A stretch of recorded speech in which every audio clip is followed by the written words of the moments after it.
तर दसैँ र दिपावलीको चाहिँ शुभ लक्ष्यमा धेरै धेरै शुभकामना। सबै आफ्ना परिवारहरू चाहिँ सुख शान्ति धेरै रहोस्, दुःखले कहिले नपरोस् र क्यामराम्यान मेरो नानी भाइलाई जहिले पनि जितको होस्। सङ्खुवासभा जिल्ला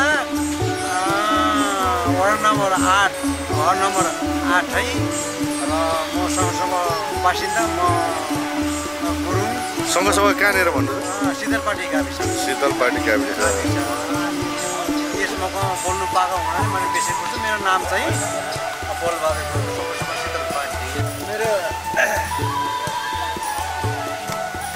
लक्ष्यपोखरी गाविस वार्ड नम्बर 6 लाङमाया पहिला घर।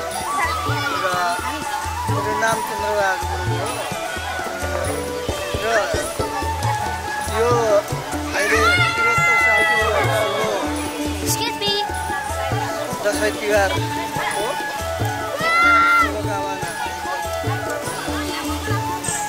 धन्यवाद।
ओके ल है त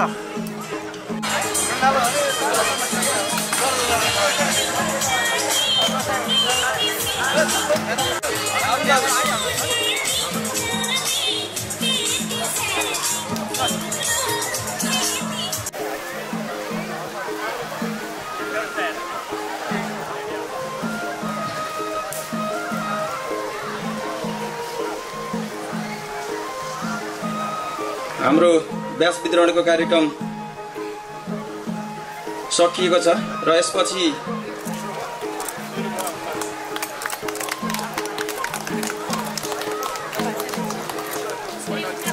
आली कार्यक्रमको उद्घाटन भएको छ। सबै गुरुङ समाज हङकङको अध्यक्ष उर्मिला गुरुङ भर्खर आउनु भएको छ। उहाँ यस कार्यक्रमलाई सफल बनाउनको लागि आजको यस ड्यासनमा आसिन सभापति अतिथिहरू लगायत समस्त जिल्लावासीहरूमा मेरो तर्फबाट र समाजको तर्फबाट हार्दिक मङ्गलमय शुभकामना व्यक्त गर्दै मेरो छोटो मन्तव्य यही टुङ्ग्याउँछु। धन्यवाद।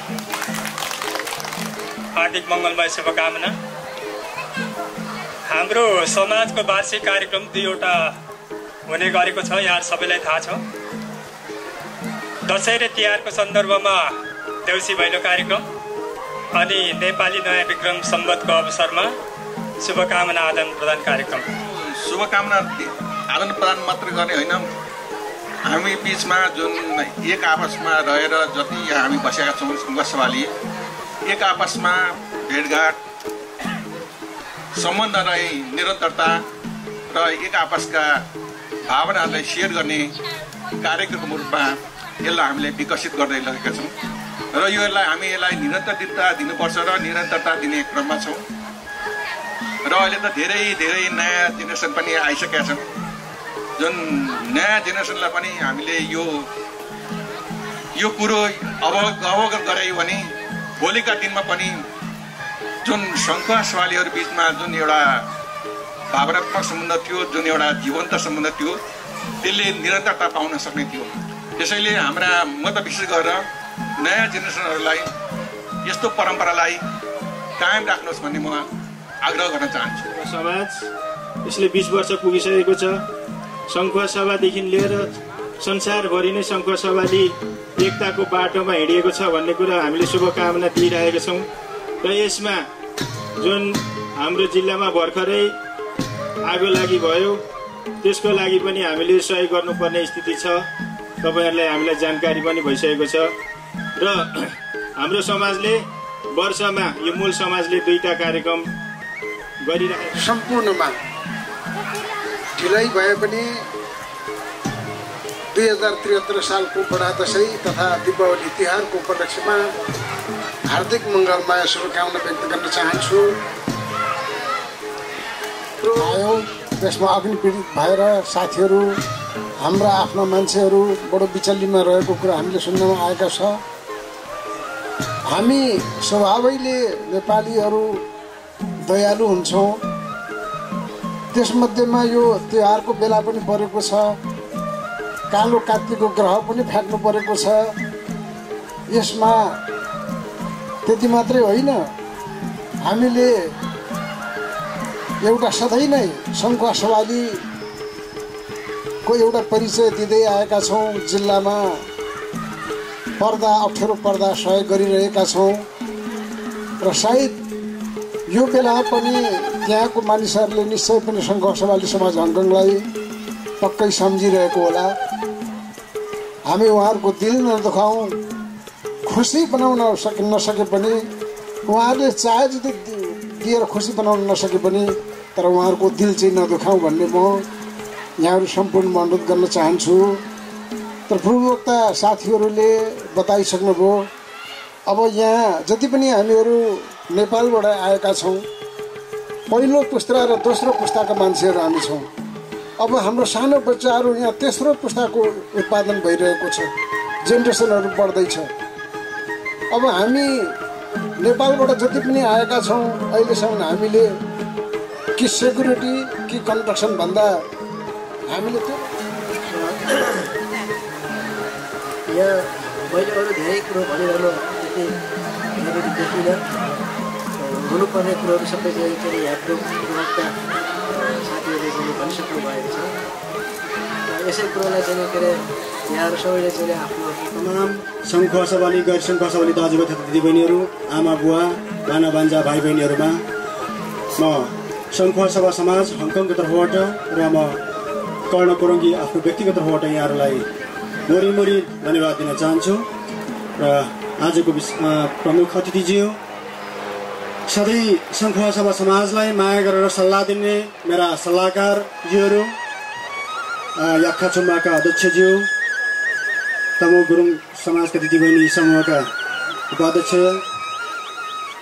यस्तै हाम्रो सङ्घ सभा तमु समाजका उपाध्यक्ष उर्मिला गुरुङ, दिदीबहिनी समूहका हाम्रा पवित्रा गुरुङ लगायत सम्पूर्ण हाम्रा पत्रकार मित्रहरू र उपस्थित साथीहरूमा फेरि पनि न्यानो अभिवादन गर्न चाहन्छु।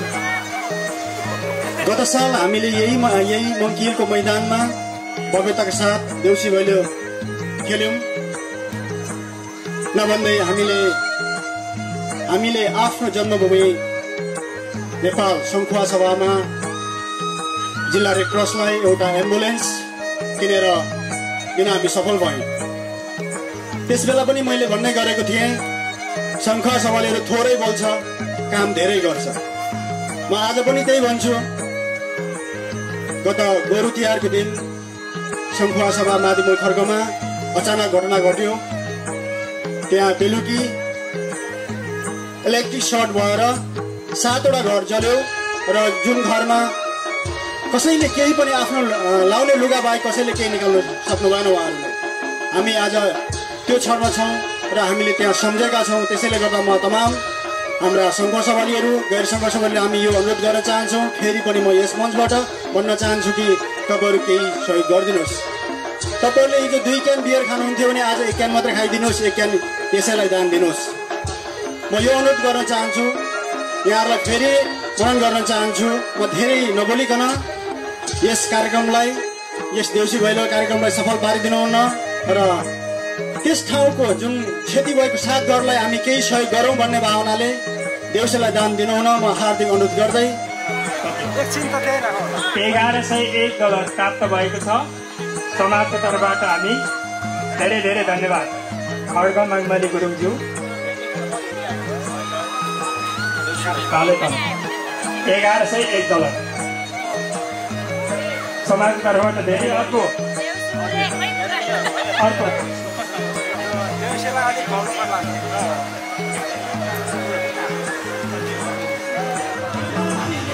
श्री वसन्त राईज्यूबाट 1500 डलर।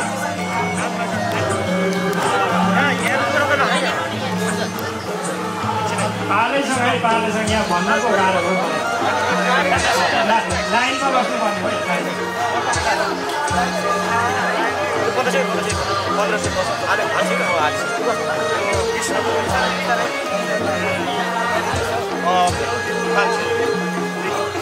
समाजका भूपू सचिव कृष्ण कुमार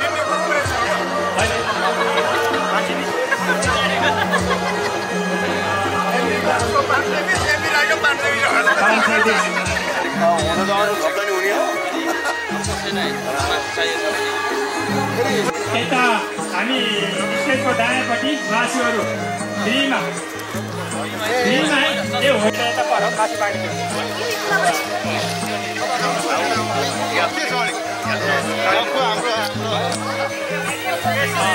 टिम पनि अब किन्नमा देख्दै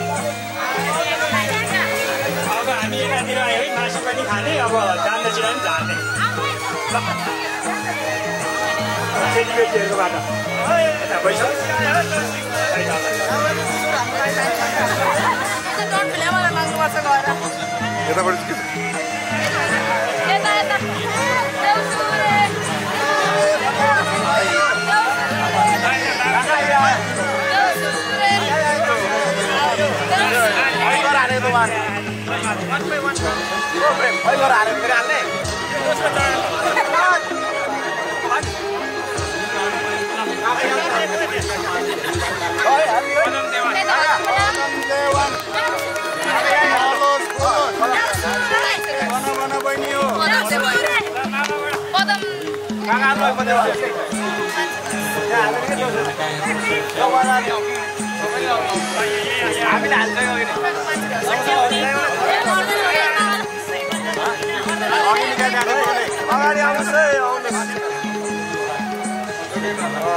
बाबासँग छैन भने उधारो लेखिराख्नु त।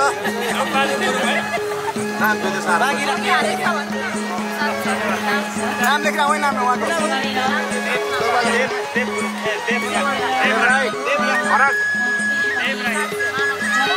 दाजुभाइहरूमा जनसम्पर्क समिति हङकङको तर्फबाट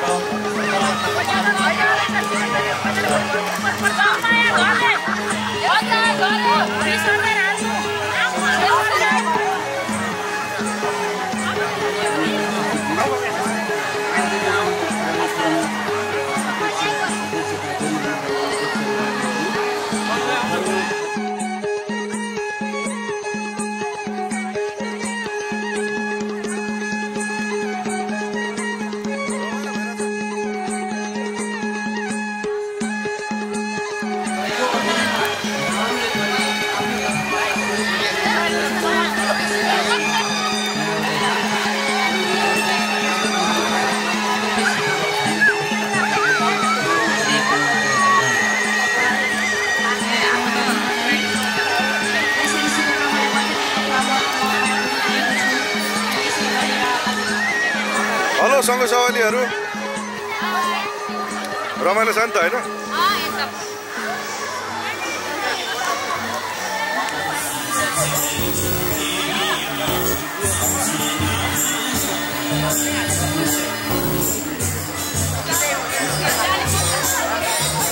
त्यो ट्राउजमा अलिक प्रब्लम आयो त्यो बर्डन एउटा स्कुल चलेन।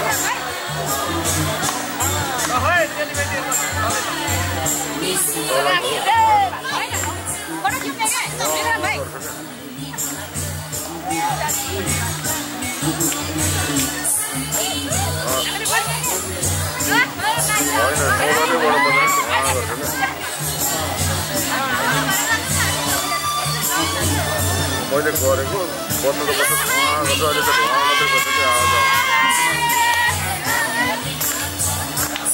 त्यो बत्ती पनि बाल्न पर्यो एकपल्ट भन्नुभएको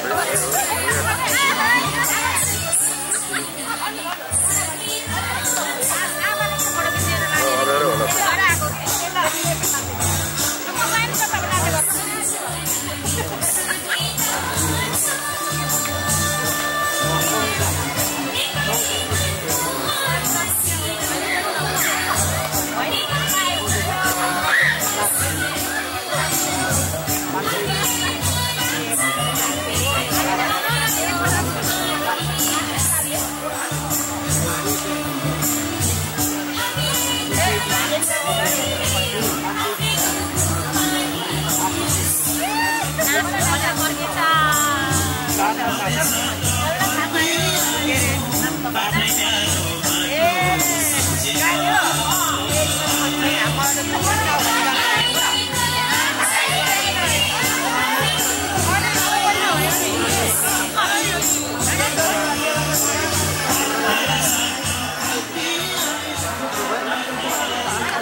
हामी 9 बजीसम्म देउसी खेल्छौँ, नाच्छौँ, गाउँछौँ। आज 2073 सालको देउसे भैलो कार्यक्रममा यस मङ्की हिलमा हामीले 58 घर परिवारबाट 45,165 हङकङ डलर 98 घर परिवारबाट 45,145 हङकङ डलर करिब यो के भन्छ नियरली 50,000 अलि अब 5,000 सायद झर्छ होला एकछिनमा। हाम्रो आशा छ हामी 50,000 यहाँ पुर्याउँछौँ। प्लिज यसलाई माइन्ड नगरिदिनु होला, तपाईँहरूले यो नसोचिदिनु होला, किनभने हामीले यो किन उठाइरहेको छौँ भन्दाखेरि सङ्खुवा सभा मादिमूल खर्कमा एउटा अस्ति गोरु तिहारको दिन एउटा दुर्घटना हुन गयो, 7वटा घर जलेर नष्ट भयो। त्यसै अर्थमा यो पैसा उठाइरहेको छौँ र मलाई आशा छ यहाँहरूले फेरि पनि केही दान सहयोग गरिदिनुहुनेछ भन्दै अहिलेलाई बिदा दिन्छु र हामी नाच्ने क्रम जारी छ। धन्यवाद।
छुट्टिँदैन तर